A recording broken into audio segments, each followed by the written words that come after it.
মুরগির মাংসের নতুন রান্না যখন খুঁজে নাহি পাই, খাসির চর্বি দিয়ে চিকেন বাপা বানিয়ে তখন খাই। মশলার মধ্যে আমি ব্যবহার করব 1 চামচ আদা বাটা, 1 চামচ জিরের গুঁড়ো, 1 চামচ ধনের গুঁড়ো, একটা পেঁয়াজ কুচি, হলুদ গুঁড়ো পরিমাণ মতন, স্বাদ মতন লবণ, 1/2 চামচ শুকনো লঙ্কার গুঁড়ো আর কাঁচা লঙ্কা বাটা 4-5টা, আর 2 চামচ রসুন বাটা, আর এখানে আছে গোলমরিচ গুঁড়ো, আর লাগবে সর্ষের তেল, 2 চামচ টক দই, 1 চামচ জিরের গুঁড়ো আর 1 চামচ ধনের গুঁড়ো দইয়ের মধ্যে দিয়ে দিচ্ছি, আর দিয়ে দেবো গোলমরিচ গুঁড়ো 1/2 চামচ, আর দিয়ে দিচ্ছি আদা বাটা 1 চামচ, দিয়ে ভালো করে দইয়ের সঙ্গে ফেটিয়ে নেব। মশলাটা ফেটিয়ে দিয়ে দেবো।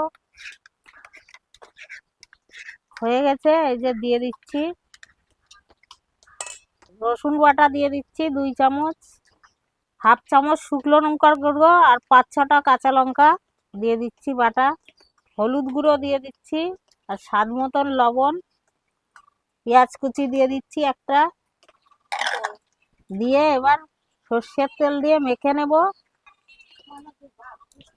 তেল দিয়ে দিচ্ছি, এই যে ভালো করে মেখে নেব।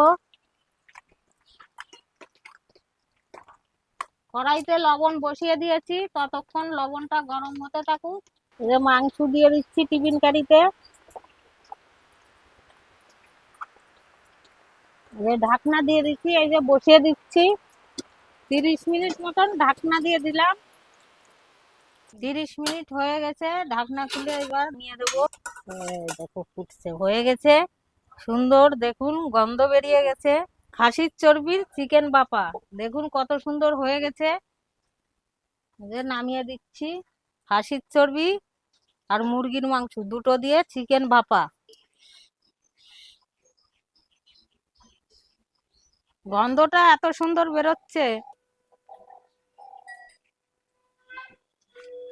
পুরো খাসির মাংসের মতো লাগছে খেতে। মুরগির মাংস মিশানো আছে, কেউ বুঝতেই পারবে না। তোমরাও বাড়িতে বানিয়ে খেও। রান্নাটা কেমন হলো কমেন্টে বলে যাবা। আমরা লোভী বাঙালি, যা পাই তাই খাই আর যা খাই তাই দেখাই।